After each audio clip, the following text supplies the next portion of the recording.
안녕하세요. 말씀 묵상의 이광재 목사입니다. 어제 저희는요, 겨자씨만한 믿음에 대해서 같이 나눴습니다.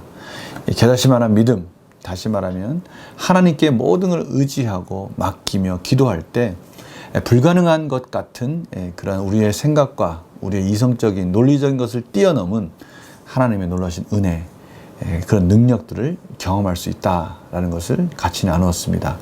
오늘 그것과 이어져서 계속해서 이 복음서는 항상 그 밑에 흐르고 있는 내용은 예수님은 누구신가에 대한 정체성에 관한 것이거든요.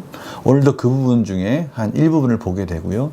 또 예수님께서 성전세에 대해서 굳이 논쟁하지 않으시고 지혜롭게 그 모든 일들을 예수님의 정체성을 드러내시면서 그 갈등들을 풀어나가는 것을 저희들이 보게 됩니다.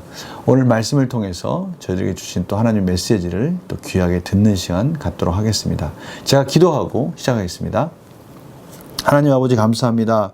오늘도 하나님께서 저희들을 부르시고 또 필요한 것들을 가장 적절한 시기에 가장 적절한 방법으로 열매를 맺어가도록 인도하시기 위하여 저희들에게 오늘도 말씀 앞에서 그것을 깨닫도록 인도해 주신 줄 믿습니다. 성령님 조명하여 주셔서 오늘 주시는 하나님의 귀한 메시지를 마음에 새기고 또 마음 가운데 또 삶 가운데 이어지는 순종하는 모습으로 나아가게 하여 주시옵소서. 감사드리며 예수님의 이름으로 기도드립니다. 아멘. 제가 마태복음 17장 24절에서 27절 말씀을 봉독해 드리도록 하겠습니다. 가버나움에 이르니 반세계를 받은 자들이 베드로에게 나와 이르되 너의 선생은 반세계를 내지 아니하느냐?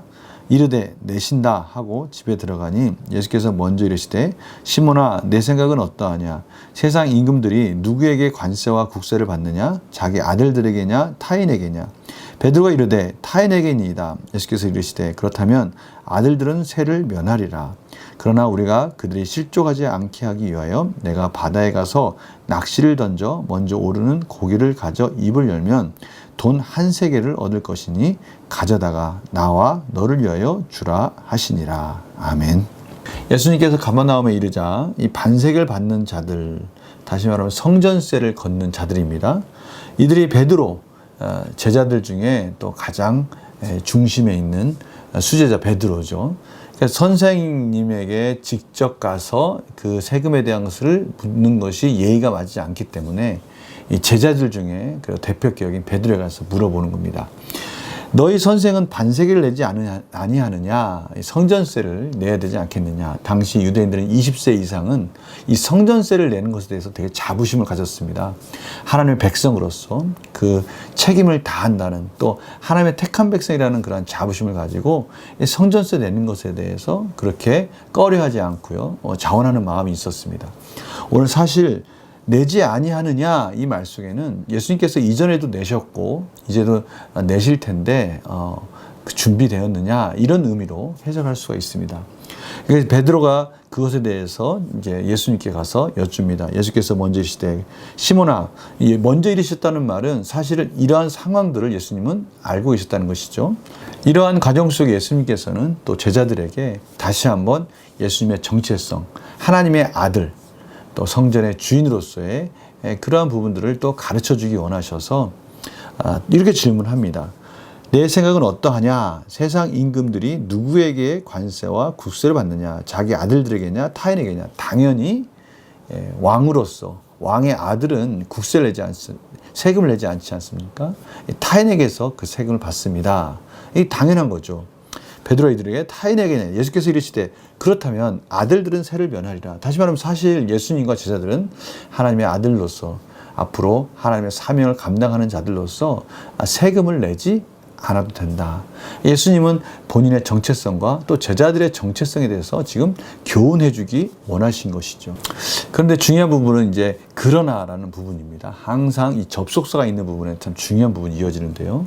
오늘 문맥 속에서 그렇습니다. 그러나 실족하지 않게 하기 위하여 내가 바다에 가서 낚시를 던져 먼저 오르는 고기의 입을 열면 한 세겔이 있을 것이고 그 세겔을 가져와서 베드로와 또 예수님의 성전세를 내라 라고 말씀하십니다. 그래서 한 세겔은 노동자가 이틀 동안 버는 돈 2데나리온 정도 되는 그런 금액입니다.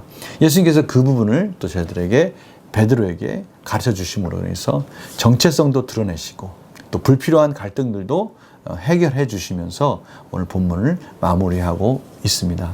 연구와 묵상 질문 보겠습니다. 예수님께서는 왜 사람들을 실족하지 않게 하기 위해 성전세를 낸다고 하십니까? 예수님은 무리들, 이 이스라엘 백성들의 상태를 알고 계셨습니다. 지금 이스라엘 백성들을 향해서 항상 예수님이 경계하셨던 게 무엇입니까? 그렇습니다. 예수님은 하나님의 아들, 메시아가 아닌 이 정치적인 메시아, 또 자기들의 이런 로마 압제로부터 또 자신들을 세속적인 이러한 욕망들을 채워주는 이러한 예수님으로 오해하는 것을 늘 경계하셨습니다. 그러니 오늘도 마찬가지 아닙니까? 예수님이 이 성전의 주인이시고 하나님의 아들로서 마땅히 성전세를 내지 않아도 됩니다. 제자들도 마찬가지죠. 그러나 그들에게는 아직 그러한 인식을 할 수 있는 그런 것을 이해할 만한 그런 실력이 없기 때문에 예수님께서는 불필요한 논쟁을 피하신 것이죠. 소모적인 것들을 피하시는 겁니다. 마찬가지죠. 이건 저희들에게 참 주는 교훈이 있습니다. 때로는 저희들이 말싸움에서 이길 수 있고 어떻게 보면 더 많이 알고 있고 더 많이 이해하고 있는 그러한 저희들이 참아야 될 때가 있습니다.